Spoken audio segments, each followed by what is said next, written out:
Next week on Buffy, desire can be a dangerous thing, especially when it turns a friendship into an obsession. I like it when you're scared. I think something's wrong with him. What are you gonna do? There's a fine line between passion and possession. Giles, how do you transpossess someone? You like your men dangerous. Experience the chill next week on Buffy.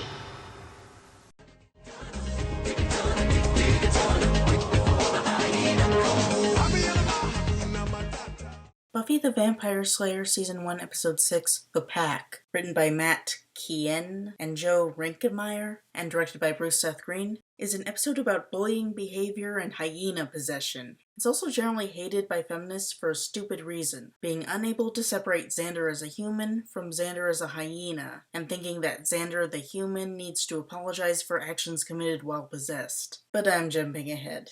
It begins at a school field trip to the zoo, because they're apparently still in junior high. They're not even together as a group, just wandering around. Everyone's just wandering. A group of bullies, consisting of characters named Kyle, Tor, Heidi, and Rhonda, harass Buffy for a bit, and then giggle and move on. Get it? They're hyenas.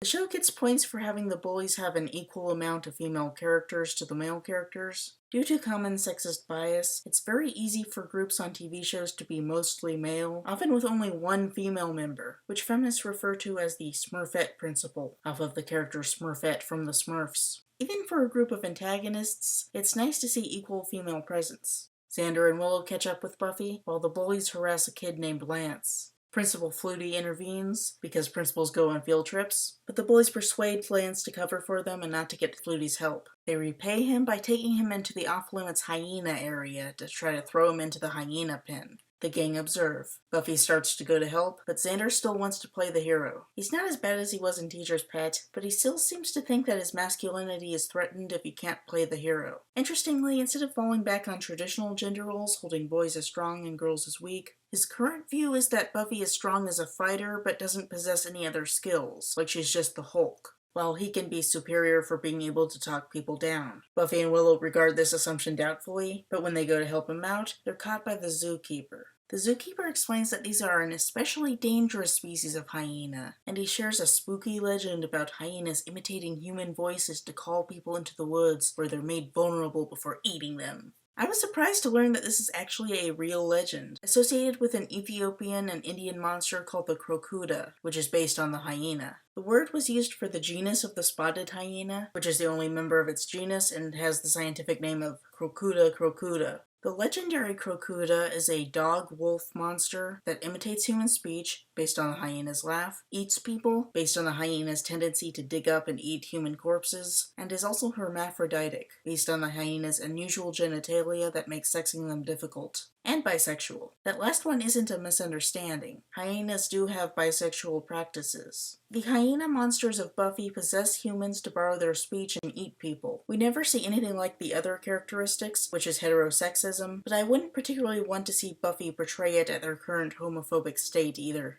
The bullies try to throw Lance to a terrible-looking puppet, but Xander intervenes. It just so happens that the room is set up for a transpossession spell, ready to transfer hyena spirits into those who demonstrate predatory behavior. Interestingly, Xander gets possessed because his hero act, even to defend the helpless, counts as an act of violence. The fact that Buffy loves violence in a way parallel to the demons she fights becomes a major theme later on, and it's interesting to see it show up here with Xander, in connection to his gender role hang-ups. I could understand if feminists had a problem with that part, with his drive to be what hyenas consider predatory. I personally don't think it's a problem because of how Xander uses this predatory behavior to defend the weak, as opposed to the bullies attacking the weak. It's the same justification for having a police force, which I am technically behind even though I think the cops are massively corrupt. And it's the same reason Buffy takes up arms when the cops can't defend people from the demonic forces of the Hellmouth. I wouldn't think that feminist objection to his hero act would be justified, but I'd understand it from a general place of pacifism. The objection, though, is just bizarrely misunderstanding the premise. A hyena possesses Xander. Everything Xander does while possessed is the result of a hyena walking around in a Xander-shaped meat suit. Well, perhaps that's misleading. It's not like the Child of Words from Season 6, Episode 3, Afterlife, or the Ethros Demon from Angel Season 1, Episode 14, I've Got You Under My Skin, where it's one individual that jumps into a human host and operates it. It's more like Willow transforming into Warren and starting to think like him in Season 7, Episode 13, The Killer in Me, or Billy Blim transferring his misogynistic personality into men via his bodily fluids in Angel Season 3, Episode 6, Billy. Maybe it's because the hyena is an animal and not a person, but it's more of a personality transfer than a body-controlling parasite. And one hyena sends its personality into all the kids behaving in the predatory way. Still, Hyena Xander is no more the same person as normal Xander than Cavewoman Buffy from Season 4, Episode 5, Beer Bad is the same person as normal Buffy. The hyena follows Xander's personality to some extent, but it should be considered on the level of Jesse as a vampire. Sure, he's interested in Cordelia like Jesse did as a human, but he's not the same guy. Giles emphasizes to Xander that Jesse the vampire is not his friend, just a demon animating his friend's corpse. Xander as a hyena follows the same concept. Xander isn't dead, but a hyena spirit has taken over his personality. Xander as an overall character shouldn't be blamed for anything he does while possessed by a hyena, just as Jesse the human shouldn't be blamed for what Jesse the vampire does. Xander has temporarily turned into a different character. So now the bullies are hyenas, and Xander is the pack leader, presumably because he was asserting dominance over the others. And here we have an awkward hyena inaccuracy. Hyenas are matriarchal, with a dominant female leading the pack, as well as very androgynous. Those are two things challenging to our patriarchal society, and they could be used to feminist effect, except they're completely ignored in favor of asserting a recognizable patriarchy with Xander as an evil male figure in charge of a co-ed pack. A show about asserting feminism rewrote female power actually existing in nature to reflect modern American notions of gender power relations, favoring the male. Long live the king!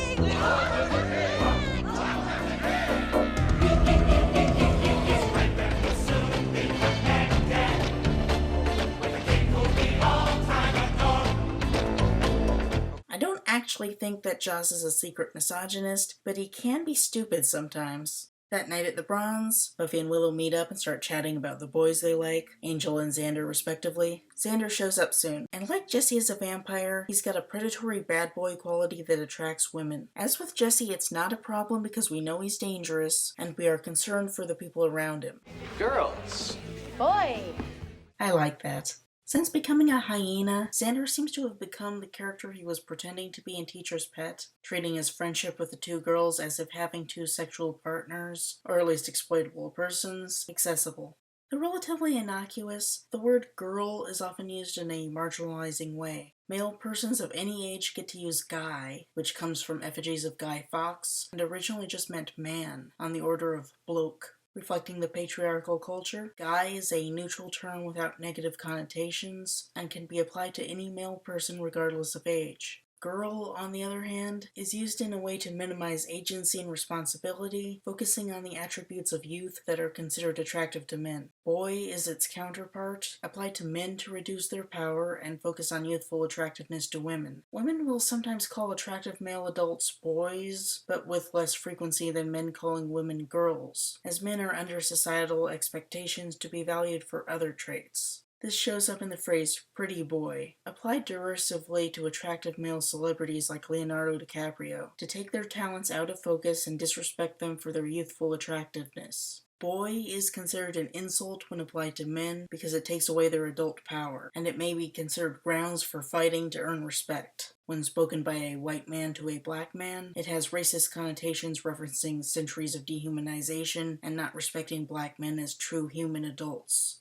Male persons are then often respectfully referred to as men or guys, yet women are most often referred to as girls, because our patriarchal society does not value female adult attributes as much as youthful attractiveness. The most common way of referencing persons male and female is with the phrase guys and girls. Because of this, many feminists refuse to say girl unless speaking of a little kid. I personally think it's okay as long as you also use boy to describe males of the same age. Teenagers occupy a strange middle ground between childhood and adulthood. The concept was only invented in the 1950s, and the language hasn't quite caught up yet. To some extent, the words boy and girl are accurate. At the same time, young man and young woman are also good descriptors. Some people split the difference with teen boy and teen girl. The way Xander says girls evokes the way adult men use the term to marginalize adult women, valuing them only for youthful attractiveness. Though not yet a man, Xander positions himself as the ageless guy. The way Buffy responds by calling him a boy completely tears down his assumption of masculine power, while still not insulting him, because as half-children teenagers, they are technically allowed to call each other boy and girl. It's fun. Hyena Xander is high on life and brushes it off. He eats Buffy's food, showing a disrespect to others' property rights like Cavewoman Buffy and Beerbad, but he's still talking like an intelligent being, so he doesn't stand out nearly as much. He also more or less treats Buffy and Willow like they belong to him. That's probably more of a reference to him being the dominant male, should be female, than any sexism on Xander's part, but it does have an impact that fits into gender politics. In Season 2, Episode 15, Phases, Xander utilizes his knowledge of hyena psychology to try to get inside the head of a werewolf. And the picture he paints is of a self-assured, bloodthirsty predator who considers himself superior to everyone and sees everything for the taking. When the bullies come in, Xander senses his pack and gives them a knowing look. They come to him as his subordinates, and they move on based on some unspoken command. The bullies harass a boy for being fat, and Xander laughs. The girls give him looks, but he doesn't get what's wrong anymore. It just makes sense for him to laugh, and he defends his action rather than pretend to have human sensibilities. It's interesting that laughing at the fat kid is used as a signal of Xander's sociopathic state. His sleazy Girls. is excusable, as is eating Buffy's food, but laughing along with the bullies and harassing a fat kid is just evil. I would say this is good evidence against Joss being overtly prejudiced against fat people. At the same time, it's a bit hypocritical because he doesn't take the initiative in opposing subtler forms of fat hatred, like Buffy getting offended at the drawing in Season 4, Episode 10, Hush, or the larger culture of beauty standards among teen girls that leads them to pursue thinness at all cost. As with Cordelia and Teacher's Pet being glad she lost weight after seeing a corpse, and having difficulty eating from the trauma. The next day at school, Buffy trains with Giles. We have what I think is the first instance of a common joke where Buffy accidentally hurts people with her super strength. It's kind of like a Superman joke where he crashes through the wall, but in a way that pokes fun at the strong hero concept itself. We're kind of laughing at Buffy, but in a way that still lends her the respect of a strong hero figure. And then there's a goofy Flutie scene. People freak out over something and Buffy goes for it, and it turns out to be this adorable pig dressed in this absurd macho football mascot costume. He's so cute. He's not cute. No, he's a fierce razorback. Flutie's problem isn't that he's working with a cute tiny pig, it's that nothing will ever top the scary pig mascot at Henry High. That thing is terrifying.